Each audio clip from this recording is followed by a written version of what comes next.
Horror in video games is almost as old as the industry itself, with such games as 3D Monster Maze and Haunted House being released in the early 80s. But it would take some time for the genre to really evolve enough to be truly scary. Eventually the subgenre survival horror would emerge, with the first game of said genre being Alone in the Dark for PC, and then the genre would be further refined in 1996 by the video game Resident Evil. But it wasn't until 1999 with the release of Konami's Silent Hill that the genre would get its first true masterpiece. But does the game still hold up today? Well, I've already called it a masterpiece, so you already know what my opinion of it is. However, I do believe that this game deserves a deeper examination despite my masturbatorial love for it, because in my belief, this game is one of the first games that truly pulls itself towards art. My first experience with the game came when I was 12 and I played the demo on the official PlayStation Magazine issue 16 demo disc. The demo had two playable sections of Silent Hill, the first part leading up to the 5 to 2 cafe and the second part being the first half of Midwich Elementary. The demo I had played was eerie and strange. It had beautiful 3D environments, and those environments were obscured in fog and darkness. The music was industrial sounds and strange ambient noises that lent a strong sense of dread to the atmosphere. The demo unnerved me and caused me to feel a sort of tension I had never felt from a video game before. It was far different from the jump scares of Resident Evil. Needless to say that after playing the demo, I was instantly in love, and at the age of 12 blackmailed my parents into buying the game for me, and I have been a lifelong Silent Hill fan ever since. The story for the first Silent Hill goes thusly. A man named Harry Mason and his daughter Cheryl are driving to the resort town of Silent Hill for vacation when a woman steps into the road. Harry swerves to miss her and crashes his Jeep. He is knocked unconscious. He wakes up to find Cheryl missing and proceeds to search for her. Harry finds the town of Silent Hill empty and quiet, with a thick fog shrouding everything and snow falling out of season. Through the mist, Harry sees a girl that could be Cheryl and follows her. She leads him to an alleyway where an air raid siren sounds and it becomes miraculously dark. Harry searches the alleyway and finds blood and corpses. He's attacked by small knife-wielding monsters and is knocked unconscious. He wakes up in the 5 to 2 cafe where he meets police officer Sybil Bennett. She informs him that something strange is happening in the town and it's dangerous outside, which of course galvanizes the fearful Harry Mason into swiftly commencing his search for his missing daughter. Sybil gives him a handgun and he's off to find Cheryl. The town is deserted, filled with monsters, and many of the roads are crumbling into nothing. Despite this, Harry searches the area and after finding a series of clues is led to Midwich Elementary. Along the way, the siren calls again and everything is covered in darkness once more. Midwich Elementary is abandoned and empty except for monsters. Harry eventually goes through a clock tower door at the center of the school and comes out the other side into what seems like an identical schoolyard. Except it's not. Harry is now shifted over into what he refers to later as the other world, a nightmarish reality where the walls are rotting, the floor is made of rusted fencing, chains covered in rotting flesh hang from the ceilings, and corpses decorate the hallways. It looks like it smells bad. The first thing Harry encounters in the other world is a strange symbol on the ground. During Harry's search of the school, he receives a phone call. Cheryl is on the other end of the line, screaming for Harry to come help her. Harry also finds a book called The Monster Lurks that discusses how some negative emotions can manifest themselves physically in the forms of illnesses. He also finds a fairy tale book about a man killing a giant lizard by shooting it in the mouth with an arrow. In the basement of the school, Harry fights a monster he can only harm by shooting in the mouth. Not a coincidence. After this boss fight, Harry shifts back to the foggy Silent Hill and sees the girl that was in the road at the beginning of the game. She vanishes and Harry continues his search. He hears church bells and proceeds to the nearby Balkan church where he meets Dahlia Gillespie. She tells him to go to Alchemilla Hospital in the shopping district and gives him several items to help him on his way, including an item called the Flauros. She speaks in riddles and says the town will be devoured by darkness. In the shopping district, Harry investigates a police station and learns that Silent Hill has a drug problem. The drug being called PVT. While searching the hospital, Harry meets the hospital's director, Michael Kaufman. Harry also acquires a strange red liquid he finds in Kaufman's ransacked office. Harry again slips into the other world and searches a nightmare version of the hospital. He goes into the basement and finds a hidden sub-basement filled with rooms. In one room, it appears as if someone has recently been there. Harry finds a photo of the girl he saw on the road, and in the school's basement. She looks a lot like Cheryl, and her name is Alessa. Harry then meets Lisa Garland, a nurse inside the nightmare hospital. He asks her if she's seen his daughter and she says she hasn't.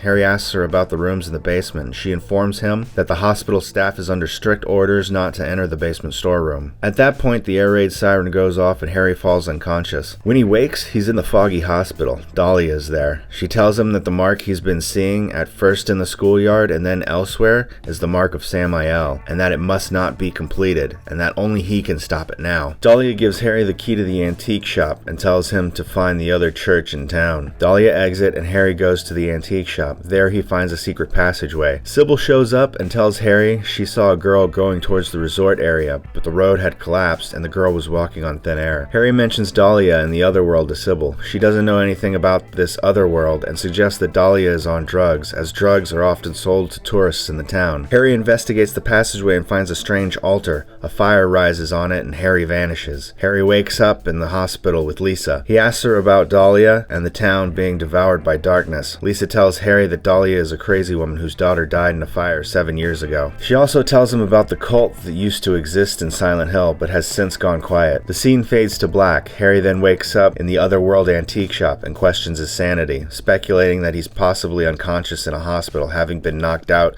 in the car accident. Harry runs through the Otherworld shopping district. He cuts through the mall and sees an image of Cheryl on a series of TV screens. She's in pain and screams for help. An image of the mark of Samael and Alessa flash on the screen, as well as a series of odd symbols. Harry returns to the hospital. He asks Lisa how to get to the resort area other than the main road, as it's out. She suggests using the underground waterways. Harry offers to take Lisa with him, but she refuses, stating that she feels she belongs at the hospital. Harry exits the hospital and finds that the area has changed. He can only climb the stairs to the roof of the post office, where he fights a giant moth. After this fight, he is taken back to the foggy Silent Hill. Harry uses the underground waterways to reach the resort area. He searches the resort area and, following a series of clues, uncovers evidence that Kaufman is the one responsible for the influx of drugs into Silent Hill. The drug itself is made from a perennial flower called White Claudia, which has hallucinogenic properties and is used by the cult of Silent Hill in their rituals. It seems he's also responsible for several murders in the town. Harry discovers a bottle of red liquid hidden in a motorcycle gas tank, similar to the red liquid Harry finds in the hospital. Kaufman shows up and takes the bottle from Harry and threatens his life. Kaufman leaves and Harry continues his search for Cheryl. Harry makes his way along the docks and is taken to the other world again. In one of the boats, Harry runs into Sybil. Harry tells Sybil that he thinks this other world he keeps seeing is actually someone's nightmare come to life. Dahlia arrives after this. She tells Harry that the demon is gaining power and that the darkness is proof of that. She tells Harry that his daughter Cheryl is going to be a sacrifice. The girl he's been seeing, Alessa, is actually the demon in disguise. Dahlia speaks more in riddles and tells Harry that to save Cheryl, he needs to stop the demon. She tells him he must go to the top of the lighthouse and to the center of the amusement park. Sybil offers to go to the amusement park while Harry goes to the lighthouse. They agree to meet up afterwards back at the boat. After Sybil leaves, Dahlia informs Harry that only by using the Flauros can he stop the demon. Harry asks about what Sybil will do since she doesn't have the Flauros, but Dahlia leaves without answering his question. Harry continues to the lighthouse, where he barely misses Alessa. Harry returns to the boat, but Sybil isn't there. He then proceeds to the amusement park. At this point, the game cuts away from Harry and shows Sybil being knocked out. Harry traverses the sewers and reaches the amusement park. There, he finds a possessed Sybil. She attacks him. Harry throws the red liquid he found in the hospital onto her and expels the monster that was controlling her. Harry reveals to Sybil that Cheryl isn't actually his daughter. He and his wife found her and decided to adopt her. Harry then confronts Alessa. Alessa knocks Harry over. Harry then uses the Flauros to neutralize Alessa's telekinetic powers. At this point, Dahlia shows up and it's revealed that Alessa isn't the demon in disguise at all, but is actually Dahlia's daughter, and that Dahlia was just using Harry to help catch her. Everyone is then teleported away. Harry wakes up in the hospital with Lisa. She tells him she went into the basement, saw what Harry had described,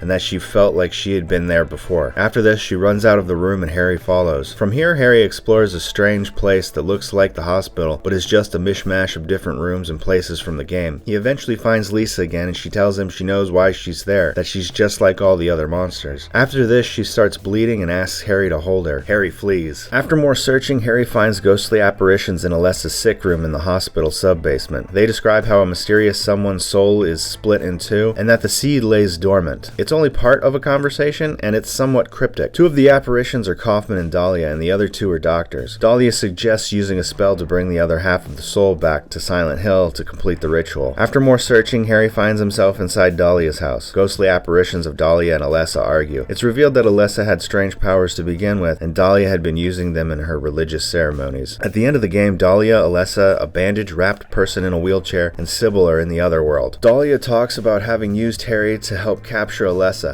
Dahlia mentions the talisman of Metatron being used, which in reality is what the Mark of Samael really is. Harry arrives and demands Cheryl back. Dahlia tells him that Alessa is Cheryl. Alessa and the figure in the wheelchair join together and a glowing Alessa appears. This character is referred to as the Incubator. At this point, Kaufman shows up and shoots Dahlia. Their conversation implies that Dahlia used Kaufman just as she had used Harry. Kaufman, angry, reveals the bottle of red liquid. It's called Aglaflautus. Kaufman throws it at the incubator and it shatters, covering her. The demon inside Alessa, which is called the Incubus, is expelled from her body. It shoots lightning at Dahlia and she is immolated and killed. After Harry kills the demon, the incubator appears. She hands Harry a baby wrapped in a blanket. She then uses her power to open a passage for them to escape. Sybil awakens and sees a light in the distance. Kaufman sees it too and starts to head towards it, but Lisa shows up and drags him back into the darkness. Everything is collapsing and fire is falling around them. Alessa uses her power to stop the collapse long enough for Sybil, Harry, and the baby to escape. Harry and Sybil run through the foggy Silent Hill. They are last seen in a cemetery looking at the baby. The summation I gave you above is based on the best ending the player can get in the game. There are 4 other endings outside of this one, and 2 different bosses Harry can fight. There are the 2 bad endings, one where Harry doesn't do the Kaufman side quest or save Sybil. This sees Harry fight the Incubator. This ending leads to the revelation that Harry actually died in the car accident at the beginning of the game, and the whole thing was just a dying fantasy. There's the bad plus ending of the game where Harry doesn't do the Kaufman side quest but saves Sybil. Harry fights the Incubator, and when the fight is over, Harry and Sybil are left with everything collapsing around them. There's the good ending where Harry does the Kaufman side quest but doesn't save Sybil. He fights the Incubus in this ending. It's like the good plus ending, only Sybil isn't around for the end. Then there is the joke ending in which Harry can acquire a special stone that allows him to call aliens to Silent Hill. They abduct him, and a suitably silly song plays as the credits roll. The story itself is far more complicated than this, however, and upon first playthrough, it's easy to get confused and not really know what's going on. The story can essentially be summarized simply as this. A man searches for his daughter in a haunted town with a mysterious cult somehow involved. Although this oversimplification is correct, there is way more to Silent Hill than the surface story I just revealed to you. Silent Hill takes a different approach with its storytelling, and the intricacies of the story are never explicitly stated, but rather implied, suggested, or hinted at while playing the game. Many of the details are left unexplained, and this creates a great deal of mystery surrounding the plot. The game pulls this off exceptionally well, leaving the audience to put 2 and 2 together and speculate upon the unanswered questions in the game. This had been done intentionally by the development team. Many elements were left vague and contradictory so that the audience would be left to interpret certain things for themselves. Silent Hill is an enigma wrapped in a mystery with light sprinklings of I don't know what the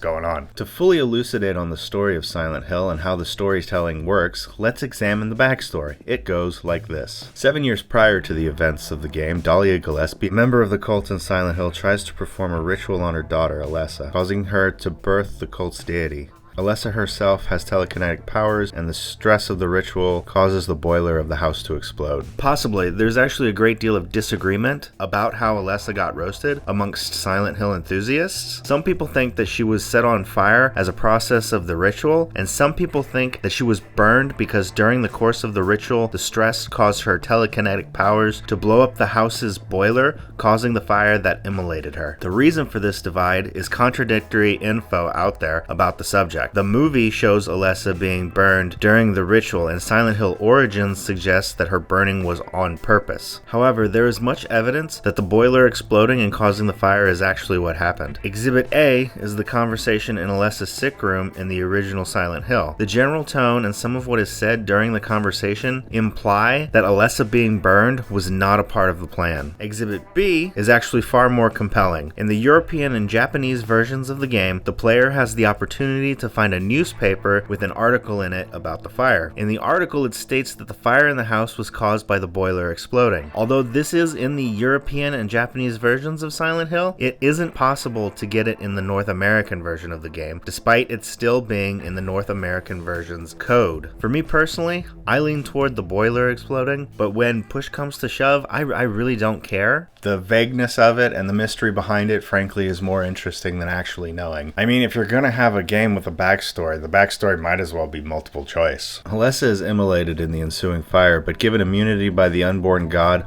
Alessa survives, and her soul splits in half. Part of her is still Alessa, unconscious and trapped in her burned body, in constant agony and with wounds that never heal, while the other half of Alessa's soul is turned into a baby that Harry Mason and his wife find on the side of the road and choose to adopt. Alessa, being horribly wounded, is housed in the secret sub-basement of the hospital by the hospital director Michael Kaufman, who made a deal with the cult to gain power when the cult's deity was born. Lisa Garland, a nurse working at the hospital, is brought in to care for Alessa. Kaufman, who is involved with the trafficking of the drug PVT into Silent Hill, gets Lisa addicted to PVT and is able to keep her quiet and caring for Alessa despite how repulsive the job is. Eventually, Lisa quits, but Kaufman cuts off the drug, leaving Lisa to face withdrawal. Dahlia casts a spell to lure the other part of Alessa's soul to return so that they can reunite the two halves and complete the ritual, bringing their god into the world. Now, is any of this expressed blatantly? Does Lisa ever come out and just say, yeah, Harry, I was taking care of Alessa and Kaufman was giving me drugs to do so? Does she ever come out and actually say that?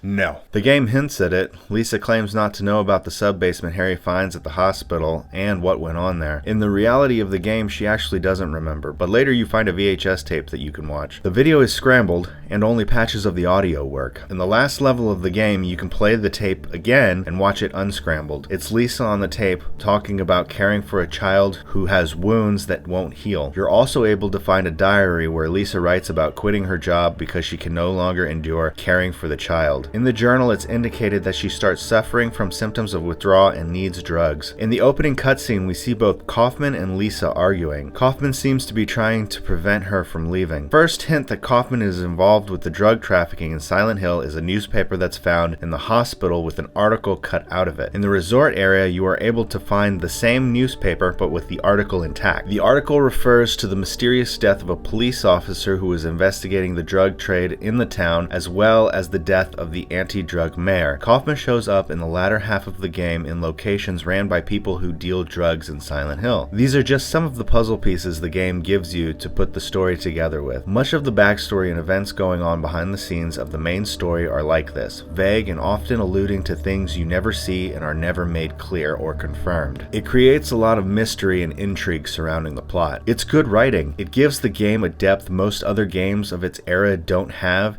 and it engages the audience on another level. I love this sort of storytelling, and I wish more games implemented it. Because so much of the story is left up to the player to figure out on their own, this game doesn't just feel like a journey through a nightmarish landscape to find Harry's daughter, but it also feels like you're unraveling a mystery. In addition to taking this approach to the backstory and behind-the-scenes events, the game also takes this obscure approach to the supernatural elements of the game. It's never stated why there are monsters roaming the town, or where the people have gone, or why the world keeps falling into darkness with the call of a siren. It's implied at first in the book The Monster Lurks that sometimes external physical ailments can be the result of internal emotional traumas manifesting themselves externally. During the second half of the game, Harry speculates that what's actually happening is that they're in someone else's nightmare that's invading the real world. At one point in the game, Harry thinks to himself that he might be losing his mind, or he thinks that perhaps he's in a coma, having been knocked unconscious in the car accident, and the events of the game are all a dream. The game has some amazing storytelling, and for games, particularly at this time, Silent Hill pushed its storytelling craftsmanship to perfection. But although it doesn't happen often, I also find that there are moments in the game when it reaches a true artistic level of quality. The main moment I'm thinking of is after the Sybil boss fight. Harry and Sybil are talking, but they aren't on screen. What's on screen is the merry-go-round slowly spinning, lit by a dim golden light. Much of what's on screen is in shadow. Dark atmospheric music plays. It's here that Harry reveals that Cheryl isn't really his daughter, that he and his late wife found her on the side of the road and adopted her, and that she may actually be connected to Silent Hill's cult in some way. This scene is one of the best scenes in the game. For me, when I first played the game, this scene changed the way the game felt. Up until now, the game had been filled with dread and tension, but this scene brought a certain hopelessness to the game. After this moment, there is a strong underpinning of sadness to the whole experience. During the final level of the game, Lisa reveals that she's just a manifestation like the other monsters in the game and seeks solace from Harry only to have him push her away. Here the game takes takes another artistic turn. As Lisa stumbles towards Harry, blood running down her face, the song Not Tomorrow begins to play. Lisa approaches Harry and he flees, holding her in the room as she weeps and pounds on the door. This is not the type of scene you might see in a typical horror game. The music that's played is melancholy. Instead of loud beating drums or wailing horns meant to indicate action, the music is sad and creates sympathy for Lisa. Overall, the story is fantastic, one of the best that's ever been created in a video game. It's the reason why people are continuing to talk about these games today. The game's scenarios were written by the game's director, Kishiro Toyama. He had never directed a game before and questioned Konami's choice in him as director. Toyama had little experience with horror, but he had strong interest in UFOs, the occult, and the films of David Lynch. The development team were originally tasked with making a game that would appeal to Western audiences and have a style reminiscent of Hollywood cinema. However, Konami lost faith in the team and left them to their own devices. They decided to make a game with an engaging story instead of the sales-driven experience they were tasked with. Takayoshi Sato, the man responsible for the FMVs in the game, stated that the game needed to be a masterpiece from the beginning. So, the developers opted for a good story that would endure over time, even if the gameplay and graphics aged poorly. They wanted Silent Hill to appeal to the player's emotions and cause them to reflect on their experience. The game itself is actually full of references and nods to its many inspirations and influences, not just because of the obvious use of the cult in the game, but also because of the many religious references throughout. Aglaphlotus is based on a herb of the same name in Kabbalah. The Seal of Metatron and the Mark of Samael are references to angels of the same name. The name Flauros comes from the book Lemegeton, which is a name I'm sure I'm butchering. The doors Phaleg, Ophiel, Haggith, Bethar, and Aratron in the final level of the game are named after Olympian spirits. They appear in a book of black magic. It's said that these spirits ruled over planets. According to Silent Hill programmer Hiroyuki Owaku, the idea of giving names that could reference planets meant that deeper areas of Alessa's mind were being entered. The street names in Silent Hill are all references to authors such as James Elroy, Ira Levin, Jack Finney, Richard Matheson, Robert Bloch, Dan Simmons, F. Paul Wilson, Carl Sagan, John Sanford, Kit Craig, Ray Bradbury, Dean Koontz, Michael Crichton, and Richard Bachman. Richard Bachman, of course, is the pen name for Stephen King. There are actually many references to Stephen King throughout Silent Hill. There's a Study Dammit poster in the 5 to 2 cafe of Stephen King from when he was in college. There's also the pinball machine Medieval Madness, which is a reference to Children of the Corn. There's also the word Red Rum written across a door in Silent Hill. There are many other references in Silent Hill as well. Amongst the other references, the 5 to 2 Cafe is actually a reference itself to Oliver Stone's movie Natural Born Killers. Midwich Elementary and the street with the same name is actually taken from the book Midwich Cuckoos. The teachers' names found in Midwich Elementary are Moore, Ronaldo, and Gordon, which are the names of some of the members of Sonic Youth. Dahlia's house in the opening FMV looks like the house from the painting Christina's World. Inside Dahlia's house, the stairway looks like the stairway from the movie Psycho. The Metropole Theater in Old Silent Hill is taken from Lamberto Bava's film Demons. Mushnik's Florist is the name of the flower shop in the Little Shop of Horrors. Cutright Chainsaws is from Texas Chainsaw Massacre 2. Kazarian's Antiques is a reference to Dario Argento's Inferno. Newspaper stands in the game have the headline Bill Skins 5th on them, which is a reference to Silence of the Lambs. There are also many direct references to real-world places, people, and products, such as Jim Beam, Jack Daniels, the writer Mark Twain. There's also the shop A Movable Feast, which is the title of a Hemingway novel. And the game also features parodies. There's the movie poster Shoot and Crusher Dan, which are parodies of Indiana Jones and Die Hard respectively. You know, it's pretty crazy to think that Harrison Ford and Bruce Willis are in Silent Hill. There are businesses like Boston Market, which parodies Boston Market. There's Queen Burger for Burger King, FedEx Expresso for FedEx Express, Vestal Gigastore for Virgin Megastore, 8 Convenience Store for 7-Eleven. There's a Shell gas station in a building that looks the way that older McDonald's restaurants used to look. And there's a place called Konami Burger, named after Silent Hill's publisher Konami. The works of David Lynch are a large influence on the game as well. Aside from the game being surreal like many of Lynch's movies, Silent Hill is a small town with a dark side, just like the town of Twin Peaks. Cheryl and Alessa are two girls that are actually just one girl, like many women throughout much of David Lynch's work. Most notable of which is Cheryl Lee, who played Laura Palmer and Maddie Ferguson on Twin Peaks. The movie Kindergarten Cop actually plays a large part in influencing the game as well, as the developers base much of Midwich Elementary School's design on the school that's in the movie. The bus outside Midwich is bus number 7, just like the bus in the movie. The entrance to Midwich Elementary is modeled the same way as the entrance of the school in Kindergarten Cop, and many posters seen in the film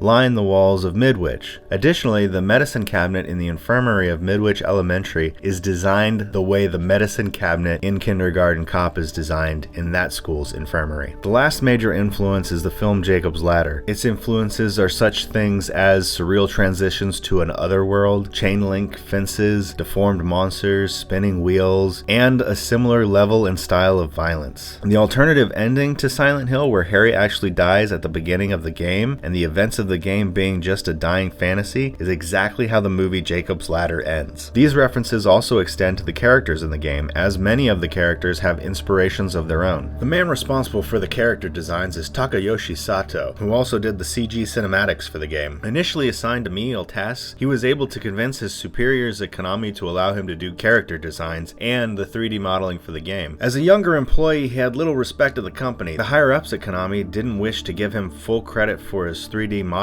work and intended to assign a visual supervisor to him. To combat this, he volunteered to do all of the CG cinematics for Silent Hill himself. It took 2.5 years rendering the videos and the development team's 150 computers, which he could only use at night after the team had left for the day. He lived at the Konami offices for 2 years to complete this task. Sato, unlike other character designers, didn't rely on illustrations and instead came up with the character's look while creating their computer-generated models. Harry Mason is the main protagonist of the game. His name originally was going to be Humbert, after the main character from the book Lolita, but was changed by the American staff at Konami because it was a very uncommon name and sounded old-fashioned. Sato designed Harry to be neutral so as not to force interpretations on the audience. Harry is an everyman. He's a widower and writer whose sole motivation in the game is the safety of his daughter, although throughout the game he does show concern for both Sybil Bennett and Lisa Garland. Sybil Bennett is a police officer from Brams, the next town over. She's first seen in the opening video passing Harry and Cheryl on the road. Next we see Sybil's motorcycle laying in a ditch and she is gone. The next time we see her is in the 5-2 cafe when Harry wakes up. In terms of story, she's just like Harry. She's trapped in Silent Hill and wants to get out. But what's interesting about Sybil is that unlike all the other characters in the game, Sybil has no connection to Alessa. Lisa Garland took care of Alessa in the hospital. Dahlia Gillespie is her mother, and Kaufman kept Alessa in the hospital sub-basement, and Harry is Cheryl's adopted father. Cheryl herself is a fractured part of Alessa's soul. In my personal opinion, within the game world, Sybil was just in the wrong place at the wrong time, and simply got sucked into Silent Hill when Harry and Cheryl did. Sybil's personality isn't that of a hard-nosed police officer, as she's been portrayed in the Silent Hill movie and in the remake Shattered Memory. In the original Silent Hill, she comes across as just as much of an everyman as Harry. Determined, yes, but she shows concern for Harry and his daughter, offering to go to Silent Hill amusement park to help him save her. Oddly enough, her motivation for being in Silent Hill is never mentioned or shown. From a writing perspective, it's clear that Sybil exists in the game to give Harry someone to talk to, and thus give exposition. She's just like Harry. She knows nothing, therefore things will need to be explained to her. It's at the cafe we learn about Harry, Cheryl, and Sybil, and that the town is dangerous. All of this is learned through Harry's conversation with Sybil. Sybil also has the practical task of pushing the plot forward by informing Harry that she saw Cheryl heading down Bachman Road toward the resort area. Later in the game, Harry is able to tell Sybil about his theory in regards to the other world in Silent Hill. Cheryl Mason is the driving force behind Harry's motivation. She only shows up periodically to cry for help and remind Harry of what he's fighting for. She is the part of Alessa Gillespie's soul that was able to escape during the ritual that left Alessa in bandages 7 years prior. During development, her original name had been Dolores, based on the character from Lolita, but this had been changed for the same reason that Harry's name was changed. The name was changed to Cheryl after the actress Cheryl Lee, who played Laura Palmer in David Lynch's Twin Peaks. Alessa Gillespie is the daughter of Dahlia Gillespie and the poor girl who was chosen by her mother for the ritual to give birth to the cult's god. In the game, Alessa's physical body is unconscious and wrapped in bandages, covering wounds that never heal. She is also the apparition that appears before Harry throughout the game. Harry follows her to locations such as the hospital and amusement park. It's never 100% revealed why she's going to these places. It's hinted at very vaguely, but her goal in the game is to prevent the god from being born. She does this by drawing the seal of Metatron in strategic places in Silent Hill. If you look at the locations on a map, each location begins to form a large seal of Metatron. The other world in the game is a projection of Alessa's pain and suffering. Alessa also looks like Florence Tanner from the movie Legend of Hell House, based on the book of the same name by Richard Matheson. Dahlia Gillespie is Alessa's mother. Upon meeting her, she seems like a crazy old lady talking in psychobabble and riddles. Several times in the game, she informs Harry of where to go next and gives him key items to help him progress in the game. She's named after the Black Dahlia. Michael Kaufman is the director of Alchemilla Hospital and the man who traffics drugs into Silent Hill. He is also Dahlia's co-conspirator, aiding her and the cult in their goal to raise their god. He houses Alessa in the hospital sub-basement and likely killed Lisa, as well as the mayor and a police officer who were investigating the drugs being brought into Silent Hill. He's not only cold, but the people who sell his drugs clearly fear him. Michael Kaufman's name is the combination of Michael Hirst and Lloyd Kaufman's names. These two men are the founders of the film studio Troma Studios. Lisa Garland's name is taken from actress Judy Garland. Lisa is very normal. She's terrified and doesn't know what's going on. In the end, it turns out that Lisa is just like the monsters in Silent Hill, just a manifestation of Alessa's psyche. Lisa is designed to look like the nurse from Exorcist 3. I enjoy these characters, and piecing together their relationships and backstories with the scraps of information the game gives the player. The little bit of mystery surrounding each character makes them more indelible. They have depth, emotion, and complexity to them that you don't often find in video game characters. I believe things can also be inferred about the characters from the locations in which Harry meets them in as well. Sybil you meet in the cafe, which is a regular everyday place. This sort of plays into the idea that Sybil is sort of an everyman character like Harry. She's not involved in the greater conspiracy at hand or anything like that. You meet the religious zealot Dahlia in Balkan Church, looking up at a crucified Christ, the way that perhaps the people who made a martyr of him looked up at him during the crucifixion. This is perhaps symbolic of her relationship with Alessa, as Dahlia makes a martyr out of her daughter for their religion. You meet Kaufman in the hospital examining room with a dead monster at his feet and a gun in his hand. Not only does this imply that there is a violent aspect to his character, but in the other world, Harry meets Lisa in this same room, implying a connection between her and Kaufman. Out of all the characters, I find Lisa the most interesting, mainly due to the scene in the final level where she realizes she's just a creation of Alessa. The game treats Lisa with a great deal of sympathy. She's a tragic character that the player is supposed to feel sorry for, and the music that plays during the scene is one of my favorite songs from the series. The song is called Not Tomorrow. I also find it strange that being treated with such sympathy and being a normal person in the game, she looks downright malicious in the CG cinematic sequences. She looks maniacal, and in the cutscene where Harry meets her for the first time, I always found her smile to be amorous in nature. It's quite a contrast between how she is in the game and how she appears in the CG cinematics. The real star of the game, however, is the fictional town of Silent Hill itself. But before I continue, there are a couple things I want to talk about first. Firstly, many people will tell you that Silent Hill was inspired by the town of Centralia, Pennsylvania, an abandoned mining town that has a coal mine under it that's been burning since the 1960s. This is factually false. The connection to Centralia was an invention of screenwriter Roger Avery for the absolutely god-awful diarrhea reminiscent Silent Hill movie that came out in the mid-2000s. And I really hate that Roger Avery put this particular stink on Silent Hill, because it really has nothing to do with the game or the mythology or the what have you. And now you can like go online and you can see all of these online videos that are like the real Silent Hill, we're Centralia, Pennsylvania, the real Silent Hill. We're going to explore the real Silent Hill, the history of the real Silent Hill. And there are all these videos, and it's kind of, I don't know how to put it. Like, I don't know if you remember those old Fox TV shows, like When Animals Attack or World's Deadliest Car Chases. Like, that's what I feel that Silent Hill is being reduced to with a lot of the Centralia stuff, and with the first movie in general, and the second movie, for that matter. And Silent Hill is much classier than that, so I don't like this Centralia business. It's poop.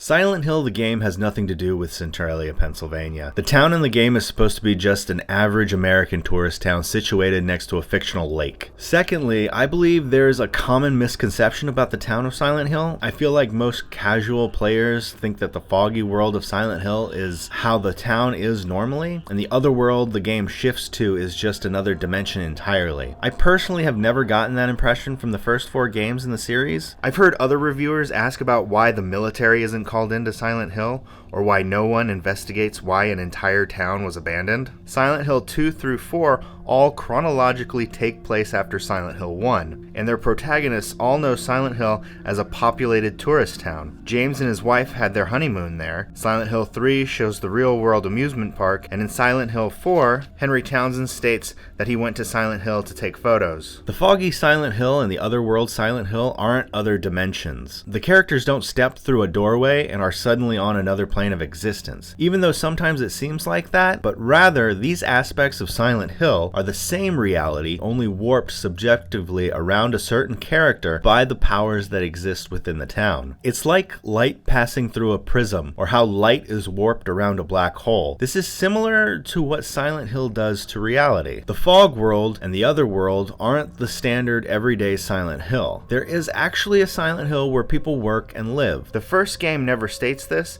but there's one piece of evidence that lends to this theory. When you first meet Kaufman, he says he laid down to take a nap and then woke up and everyone was gone. This statement alone implies that there exists a normal Silent Hill out there. You could argue the Silent Hill was transformed into the foggy Silent Hill and everyone was just transported away because of the events of the story, but that doesn't explain why the town is covered in fog in Silent Hill 2, which has little to do with the cult and their god. Not that any of this really matters. I mean, the game's a enigma.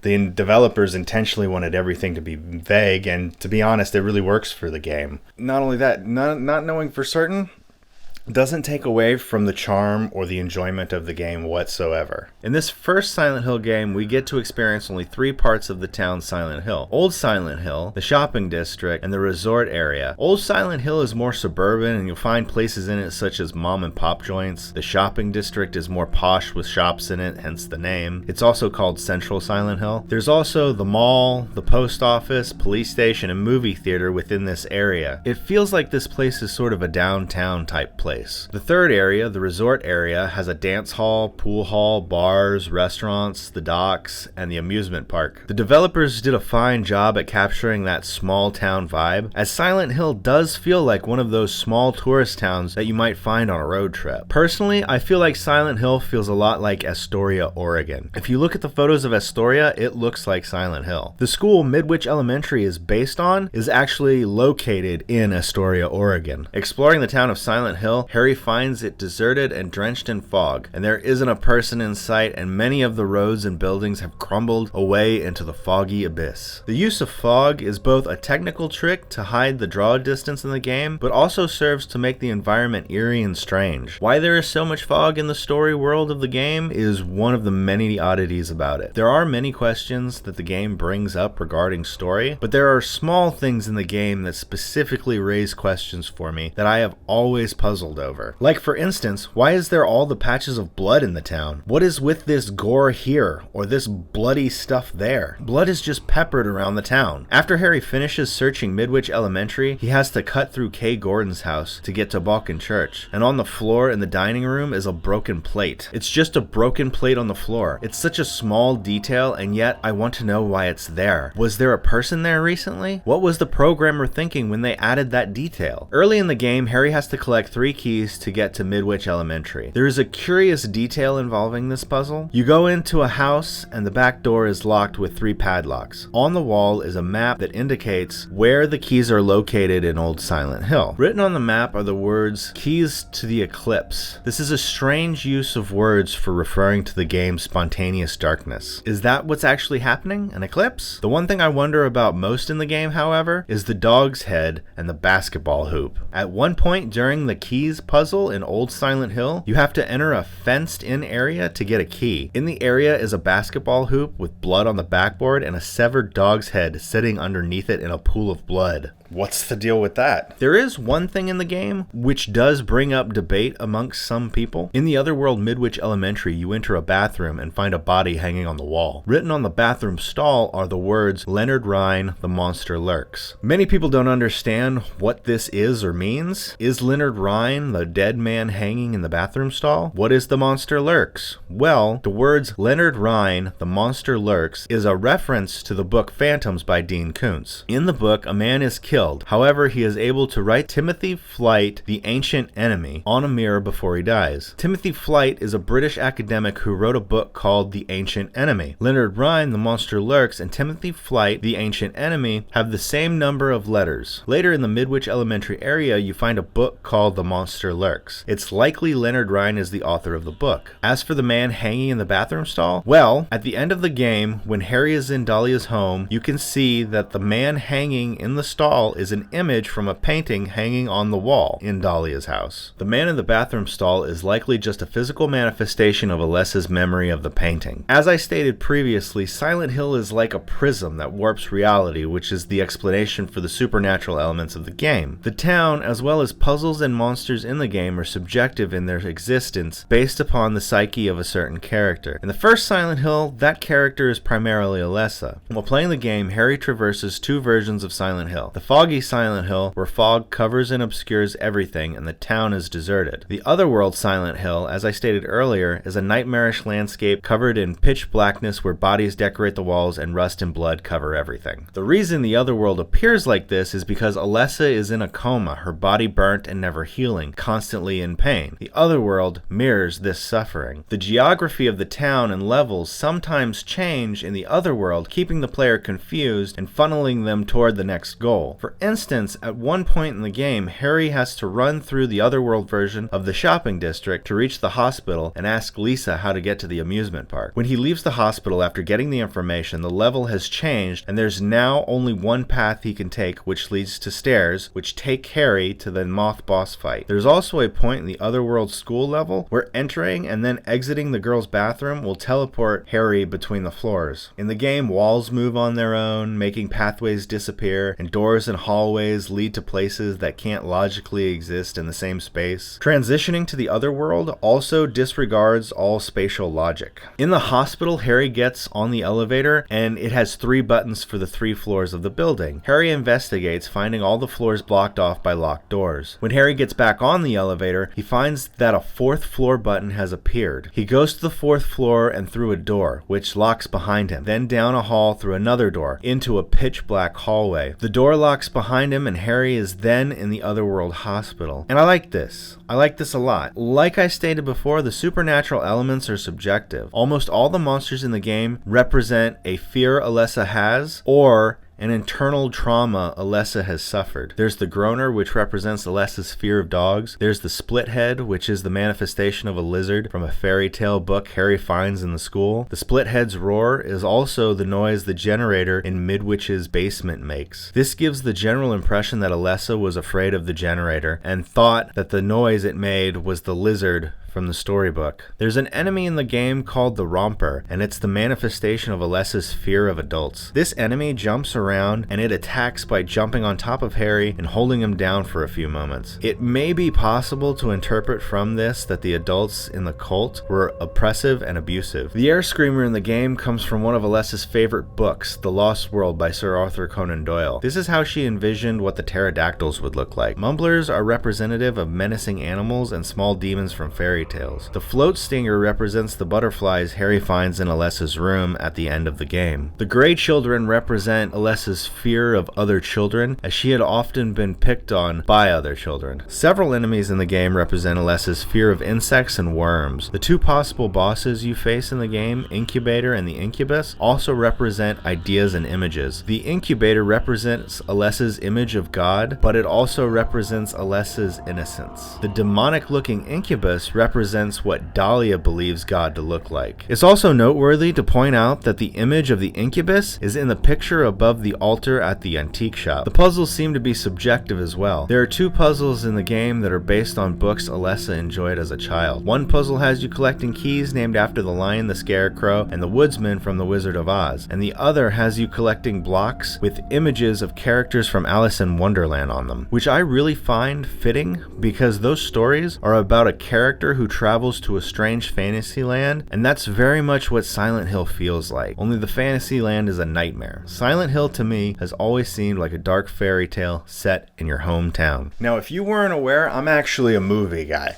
I like movies, I make movies, I watch movies, I talk about movies. So before we continue, let's go back to the beginning and check out that opening sequence, because I personally believe that there are little hints about the game and the characters and the story within that opening sequence.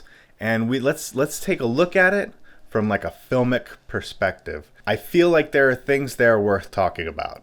And when I say filmic perspective, I mean filmic language. And what I mean by filmic language is the implied, interpretable, or conveyed meaning that can be derived from images placed next to each other or from images placed within a sequence. The intro begins with the words, "The fear of blood tends to create fear for the flesh." I'm not entirely certain of what this means. There's no info about it online other than other people's interpretation of it, and it seems like the developers aren't quoting anything specific. It's very strange that the entirety of this series begins with these 11 words. I can only speculate that these words in some way relate to some of the ideas in the game, possibly relating to the theme of death and rebirth, as the next image we see is the burnt photo of Alessa framed and hanging on the wall of a house. The 3 images the audience are presented with after the opening words certainly has to be an intentional hinting by the developers at what the secret of the game is. That secret, of course, being that Cheryl and Alessa are essentially the same person. The sequence of images begins with the burnt photo of Alessa, which dissolves into an image of Harry Mason and his wife finding baby Cheryl in a graveyard. This then dissolves into an image from later in the game of Cheryl standing in the fog of Silent Hill. Each of these shots are actually separated by a dissolve, which in film generally indicates a passage of time. Each shot also has the same camera move. The photo of Alessa is a dolly in, the shot of Harry, his wife, and Cheryl is a dolly in that actually goes past the characters and dissolves into the next shot, which is also a dolly in. Additionally, Alessa, baby Cheryl, and Cheryl in the fog all occupy the same space within the frame, which is the center of the frame. This clearly is a visual representation that these 2 characters are in some way linked. At the end of the game, should the player get the good plus ending, the audience is presented with an exact recreation of the shot of Harry, the baby, and Harry's wife in the cemetery, only Harry's wife is replaced by Sybil. This final image, in relation to the same shot in the opening cinema, is the story coming full circle. Not only that, but the story coming full circle is a representation of the game and the series' main theme. The shot of Harry, his wife, and Cheryl in the cemetery, and the shot of Harry, Sybil, and the baby in the cemetery are also visual representations of this theme, which is that of death and rebirth. In both of these shots, Harry is literally lifting a newborn baby out of a cemetery. The opening cinema has several more images that could be interpreted as being related. There's a shot of Harry driving and Cheryl sleeping. This dissolves into a shot of a bandaged Alessa, who appears to just be waking and then rising from bed. This placement of images could be hinting at a relationship between the 2 characters, Cheryl asleep, Alessa waking, one action that always precedes the other. In the game, it's never made clear what Sybil's motivations for being in Silent Hill were, or how she came to be in the fog world, or if her intention was to come to Silent Hill at all. The next series of images in the opening cinema could possibly be indicating why Sybil came to Silent Hill. In the opening, we see Sybil on her motorcycle passing Harry on the road, which, by the way, if you look at the lines on the road, she's totally passing Harry in a no passing zone. Sybil begins to pass Harry, and then we cut to Sybil getting off the phone with someone and exiting a building. Then we cut to Lisa and Kaufman arguing. We again cut to Sybil passing Harry. She slows down for a moment to look at Harry. He looks back at her. She moves on. Then it's a series of dissolves to Cheryl waking, then a dissolve to Cheryl in a fogged Silent Hill, which is the only repeated image in the opening cinema, and then a dissolve to Sybil's bike on the side of the road, front tire clearly bent from an accident. accident. I believe this whole series of images could imply that Sybil was on her way to Silent Hill to investigate either the missing Lisa or something pertaining to the drug problem in the town, as the images of Sybil on the road are intercut with Kaufman and Lisa arguing. Her crash was likely caused by the projection of Alessa, the same one that causes Harry to crash. Just before Harry sees Sybil's bike on the side of the road, the audience is shown an image of Cheryl waking. This shot separates the shot of Sybil passing Harry and her bike on the side of the road as if it's Cheryl's fault for the crash, possibly signifying the projection of Alessa coming into existence. Harry turns swiftly and looks at the bike as he drives past it. This then dissolves into the most puzzling shot in the sequence, which is Dahlia running towards stage left and turning to look at stage right, an expression of shock or awe on her face. I mention her moving to stage left and looking right,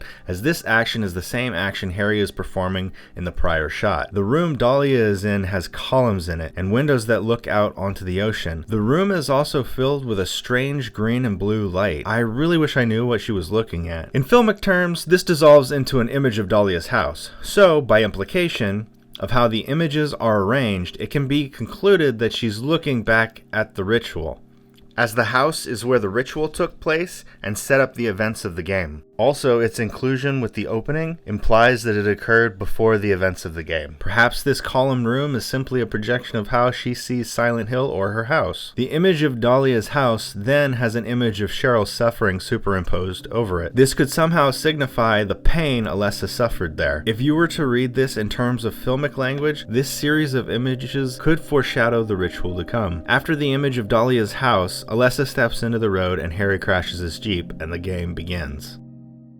Now, this is all just speculation on my part. Like, I don't consider my opinion set in stone. This is just me having fun interpreting a thing. If you've got your own opinions, that's totally cool. I mean, I'm probably completely wrong. The opening cinema probably doesn't mean anything. And I'm not really that smart. I mean, if I were a smart person, I'd be rich.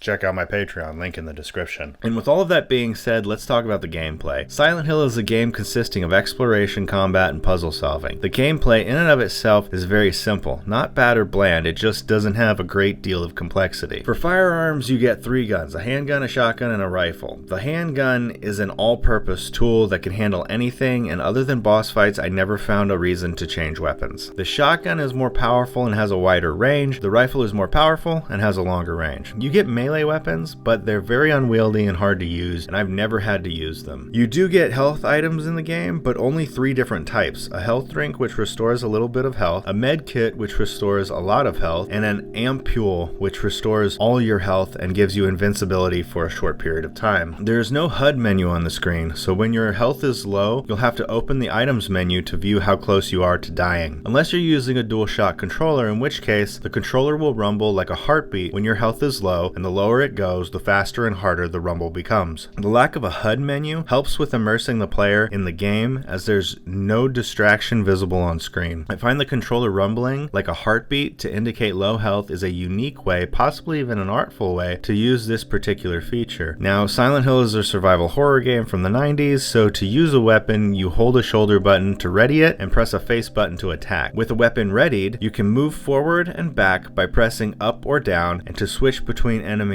you press left and right. And there will be times when you are switching frantically between enemies as they get closer so as to kill the one gaining on you the most. The interesting thing about combat in Silent Hill is that Harry's aim is intentionally off. The developers created Harry as an everyman, and as such he wouldn't have any type of weapons or combat training, so they designed his aiming to suit that particular characteristic. Because of this, during gameplay, if an enemy is at greater distance, Harry will have a hard time hitting them. But the closer the enemy gets, the easier they are to perforate. There will be times during gameplay that you will actually let enemies get closer so that you may get a better shot. This adds greatly to the tension. Outside of bosses, there are only really 2 types of enemies in the game. Small, slow enemies that swarm you and are mostly found indoors, and the monsters that roam the streets of Silent Hill. These monsters are fast and will chase Harry. They'll stalk Harry. They'll catch Harry. The general strategy for outdoors is to run from enemies, and you can get away from them, but not by running in a straight line. These enemies are faster than Harry, and to evade them, you'll have to zigzag through trees or duck quickly around corners. There are puppet nurses in the game that move swiftly and charge at you, and these are only found indoors. But these enemies will stop to slowly raise their weapon and strike, which leaves you an opening to evade or attack. But these enemies are exclusive to the hospital and final level of the game. The indoor enemies will sometimes grab you and hold you for a moment, preventing you from moving. This doesn't have much of an effect on anything other than making you frantically smash the buttons on the controller. The bosses in the game are easy and don't really require a strategy, with the exception of the lizard boss in the Midwich Elementary basement, where you have to shoot it in the mouth. Then there is the Sybil boss fight, which only requires strategy if you decide to save her. If you don't, then just pump bullets into her. Like all survival horror games of the era, the controls utilize tank controls, which I have never found to be a problem in either Silent Hill or any other game. Although I will say that during some outdoor segments of Silent Hill, the controls get wonky. When you're running from enemies and have to go down a narrow path, Harry will sometimes get caught on the scenery. In this case, I find it's much easier just to run in a big circle to right yourself than stand still and turn, leaving yourself open to attacks. There's also 2 strafe buttons you can use, but I never found any time worth using them, except for when I used them in the school library to see around a corner. Other than that, I would say they're useless. Overall, the controls are good, unless you don't know how to work tank controls, in which case I recommend getting a helmet. There are 2 items you are provided with to help you in the game: the flashlight and the radio. The flashlight obviously lights up the dark areas, allowing you to see, but the radio aids you by ringing loudly should an enemy be nearby. The closer the enemies get, the louder the static and ringing from the radio gets. Given that the game is covered in fog and darkness, the radio is an enormous help in detecting enemies. Conversely, if you're in the dark, these 2 items will be how the enemies find you. Turn them off and you're invisible. However, you can't interact with anything or pick up items. Puzzles in the game are a lot of fun. Most are simple logic puzzles, and when you figure them out, you feel like an utter genius. I love them. Some of the puzzles require retrieving and using items, but none of this is very difficult. The exploration aspect of the game is fantastic and really one of the standout aspects of the gameplay, mainly due to the incredible atmosphere the game provides and being able to explore such a fleshed out location as Silent Hill. There's always something new to find, and the fully 3D environments make it look really good. In terms of noteworthy video game locations, I'd say Silent Hill is up there with the Mushroom Kingdom and Hyrule. Some of the indoor environments don't lend too much in terms of complex exploration, as much of both Midwich Elementary and Alchemilla Hospital simply require you to walk from room to room in order, collecting items and ammo to solve puzzles later in the stage. There's very little backtracking in these areas. There are 2 instances in the game where you need to go back to an area near Midwich and run back along the docks after the lighthouse, but the game cuts it out, fading to black and picking up at the locations you're trying to get to. I don't generally favor backtracking in video games, but it would put an extra wrinkle in the exploration aspect of the game, much the way that the Kaufman side quest does. For all the complexities in the story of the gameplay is quite straightforward. The game has 5 levels if you consider a level being anything that leads up to a boss fight. The first level is from the beginning of the game to the lizard boss fight in Midwich Elementary's basement. There's not a lot going on in this level. It serves to help familiarize the player to the supernatural elements of the game. The second level takes place from Midwich Elementary to the boss fight with the moth on top of the post office. This level is where the plot thickens, and the game introduces other characters and the drug subplot. The level design changes it up, having the main character run through an otherworld shopping district. Level 3 in the game goes from the roof of the post office to the Sybil fight at the amusement park. This level includes traversing a sewer to get to the resort area, the docks and lighthouse, an otherworld sewer to get to the otherworld amusement park. And it doesn't matter if it's the otherworld sewers or not, the sewers are the scariest areas in the game. I always dread playing them. The game provides you with a map for most areas, but for most of the first sewer you don't have one. All of the sewers look the same,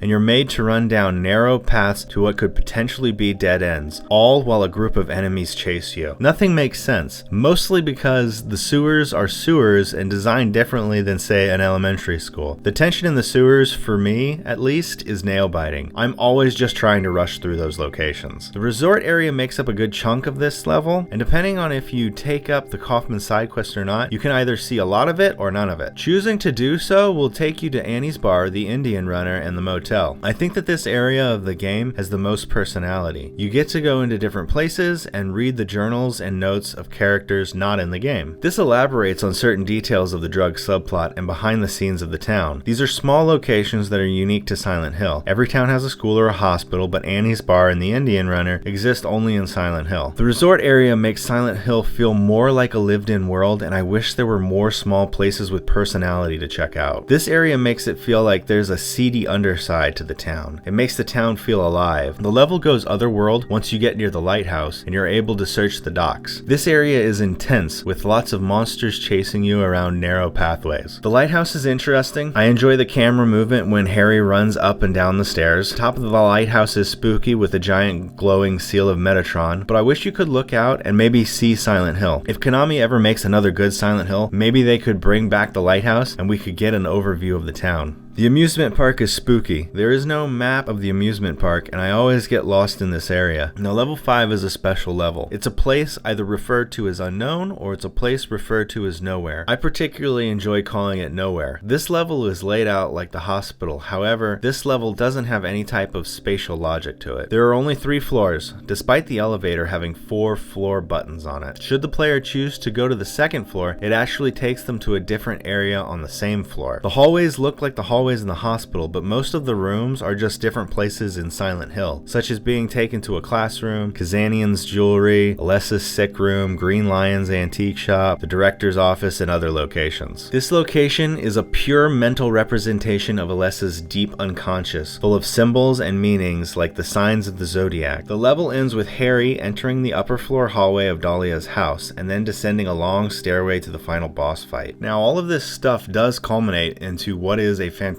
game, but Silent Hill isn't just a fantastic game, it's a horror masterpiece. Not only does Silent Hill stand as one of the measuring sticks for horror in video games, but in my personal opinion, it is one of the greatest pieces of horror fiction ever produced. The developers use several interesting techniques to induce fear and create tension. The scares in Silent Hill aren't like the jump scares of Resident Evil, although there are 2 noteworthy jump scares in the game. The air screamer crashing through the window in the cafe, and the body in the locker. There is a cat scare in the game for good measure, but I never really found it that scary. Silent Hill relies less on loud noises and fast movements to induce fear, and more on building tension and anxiety slowly and letting it linger. Silent Hill's thick and foreboding atmosphere is one way this is done, but there's much more going on than just the disturbing decorum. Yes, everything is shrouded in perpetual blackness. There are corpses decorating the walls and everything looks like it smells bad, but the game's design itself is what really brings on the terror. The radio, for instance, does the practical work of allowing you to know enemies are out waiting for you in the darkness when you can't see them, but it also creates this vagueness of threat. When the radio rings, it means that somewhere in the dark is a hidden monster waiting to attack you, and the player is just left with the anxiety and anticipation of confronting that monster. On top of this, the ringing bell of the radio is loud and obnoxious. It's grating on the nerves, and this adds another layer of tension to the experience. And all of this eventually crescendos when the monster comes lumbering out of the darkness and into your light. One of the things the game likes to do with these elements is have the player enter a previously explored and empty room only to find it populated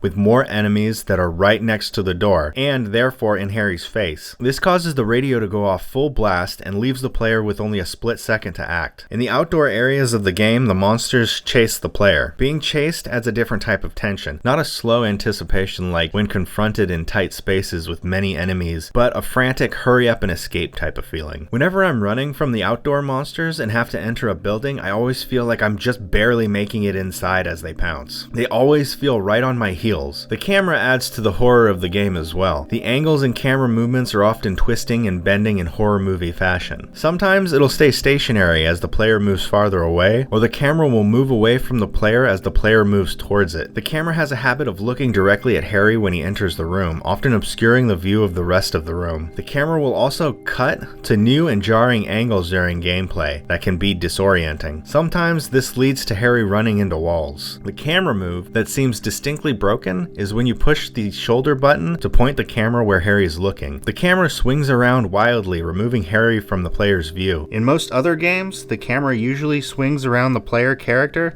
making sure to keep the character on screen. Upon first observance, the player's ability to control the camera in Silent Hill seems to be broken or just bad game design, but this was an intentional choice made by the development team to add further to the game's tension and anxiety. This is also one of the first examples I can think of where a practical necessity within a video game was used to create an emotional effect. But above all else, the main contributor to this slow burn of tension is the music and sound design, both of which were done by composer Akira Yamaoka. During Silent Hill's development, he volunteered to work on the project after the original composer quit. He took a unique approach to the music, opting to come up with the tracks without seeing the gameplay or cutscenes. He was influenced by Angelo Badalamenti, who worked a great deal with David Lynch, and some of the tracks in the game sound very much like music from Twin Peaks. Yamaoka also wanted the game to have a rusty feel to it, and chose to include industrial music in the game. Many of the titles have names like The Bitter Season, Never End, Children Kill, Nothing Else, and Follow the Leader. Most of the songs are dark and foreboding, sometimes making it feel like the environment itself is alive. There are some songs that stray from this. The two that every fan of Silent Hill are familiar with are the opening theme and Not Tomorrow. There are also the songs Tears of and Killing Time. Killing Time feels like what the title is. It sounds like a song you might hear in a bar. It's certainly the soundtrack of time going by. Tears of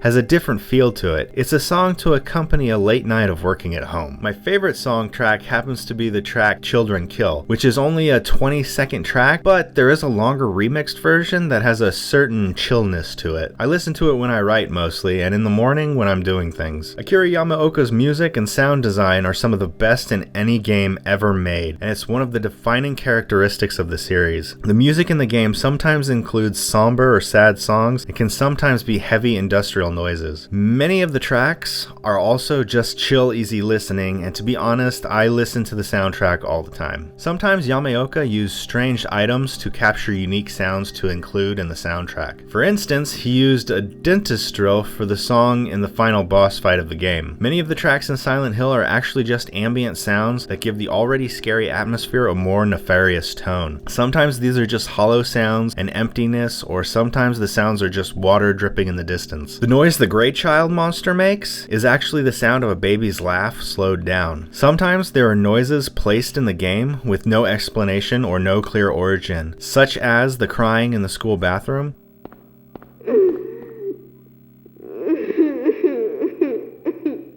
or various loud bangs throughout the game, which most of the time are quite startling, especially the one that happens when you're running through the otherworld sewer to get to the amusement park.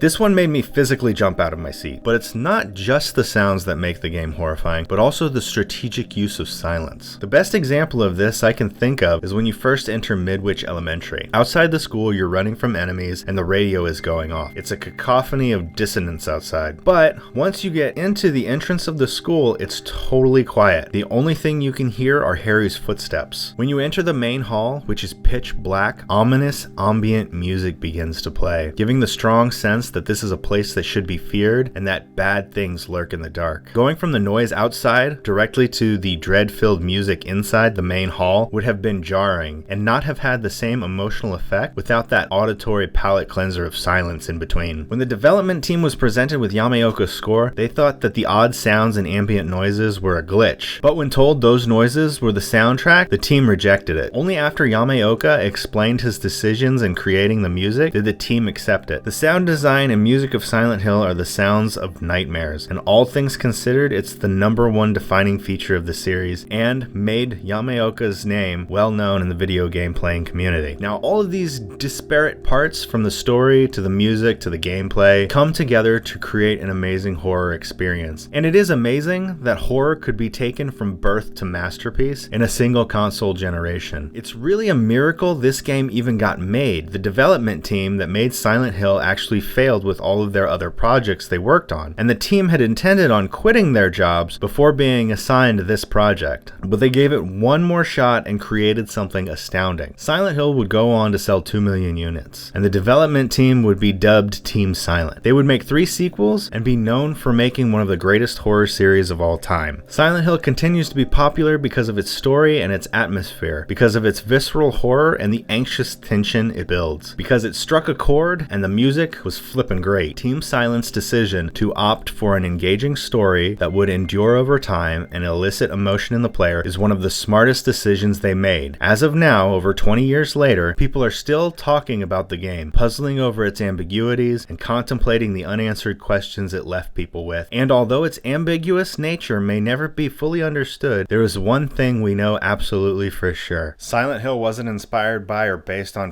Centralia, Pennsylvania.